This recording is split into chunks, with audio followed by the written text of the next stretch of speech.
Reading passage one. This is to give you an idea what sort of material you will have to read in the IELTS reading test. And it is reading of the text. I'm reading it for you so that you will have to also maintain the speed of reading, not more than 10 minutes, so you'll gain more time to do the test. Okay, reading passage one. You should spend about 20 minutes on questions 1 to 13, which are based on reading passage one below, the Thylacine. The extinct thylacine, also known as the Tasmanian tiger, governs a marsupial that bore a superficial resemblance to a dog. Its most distinguishing feature was the 13 to 19 dark brown stripes over its back, beginning at the rear of the body and extending onto the tail. The thylacines average nose to tail length for adult males was 162.6 centimeter compared to 153.7 centimeter for females.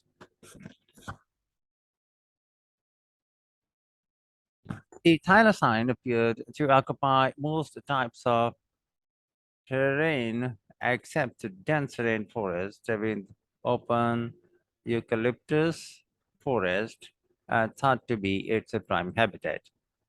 In terms of feeding, it was exclusively carnivorous and its stomach was muscular with an ability to distend so that it could eat large amounts of food at one time, probably an adaptation to compensate for long periods when hunting was unsuccessful and food scarce.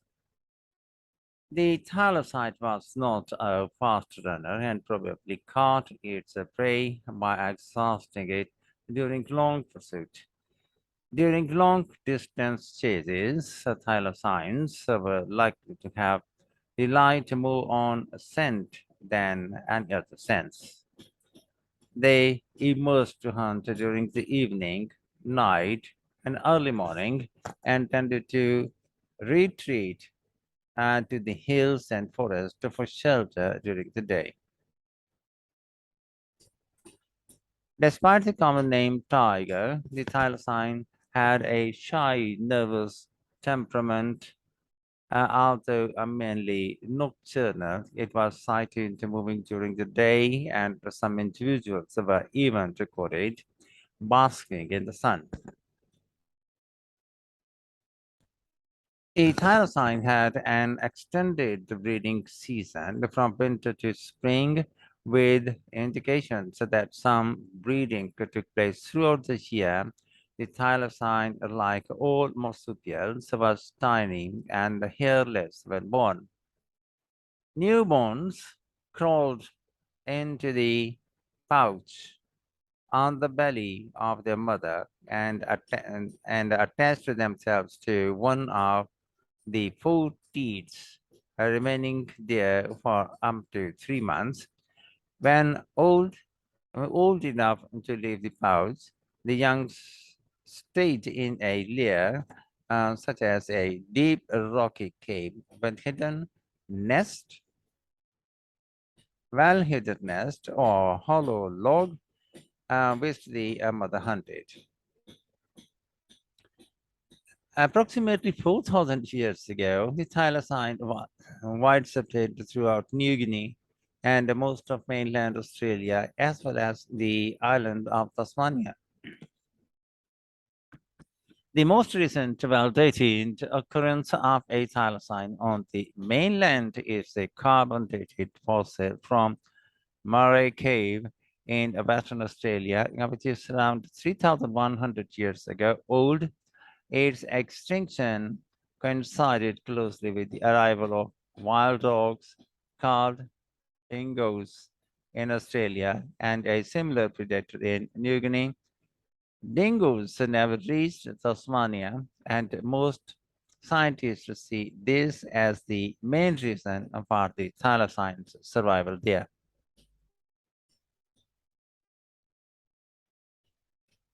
The dramatic decline of the thylacine in Tasmania, which began in the 1830s and continued for a century, is generally attributed to the relentless efforts of sheep farmers and bounty hunters with shotguns. While this determined campaign undoubtedly played a large part, it is likely that various other factors also contributed to the decline and eventual extinction of the species. These include competition with wild dogs introduced by European settlers, loss of habitat along with the disappearance of prey species, and a distemper-like disease which may also have affected the thylacine.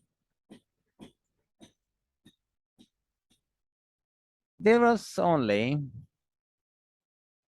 one successful attempt to breed a thylacine in captivity at Melbourne Zoo in 1899. This was despite the large numbers that went through the same zoos, through some zoos, particularly London Zoo and Tasmania's Hobart Zoo. The famous naturalist John Gould foresaw the Thylamine's demise when he published his Mammals of Australia between 1848 and 1863, writing, "The numbers of this singular animal will speedily diminish. Extermination will have its full away, and it will then, like the wolf of England and Scotland, to be recorded as an animal of the past."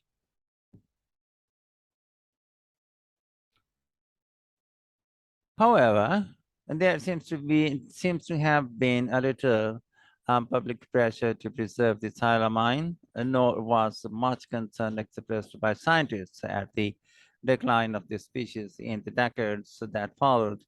A notable exception was T.T. Flynn, a professor of biology at the University of Tasmania. In 1914, he was successfully concerned about the scarcity of the Thylacine to suggest that some should be captured and placed on a small island. But it was not until 1929, with the species on the very edge of extinction, that Tasmania's Animals and Birds Protection Board passed a motion protecting Thylacine only for the month of December, which was thought to be their prime breeding season. The last known wild Thylacine to be killed was shot by a farmer in the northeast of Tasmania in 1930, leaving just captive specimens. Official protection of the species by the Tasmania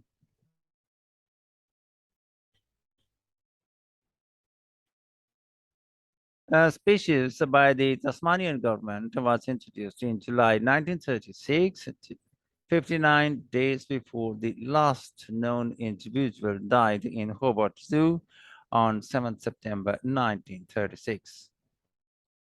There have been numerous expeditions and researches about the Thylacine over the years, one of which has produced definitive evidence that thylamines still exist. The species was declared extinct by the Tasmanian government in 1986.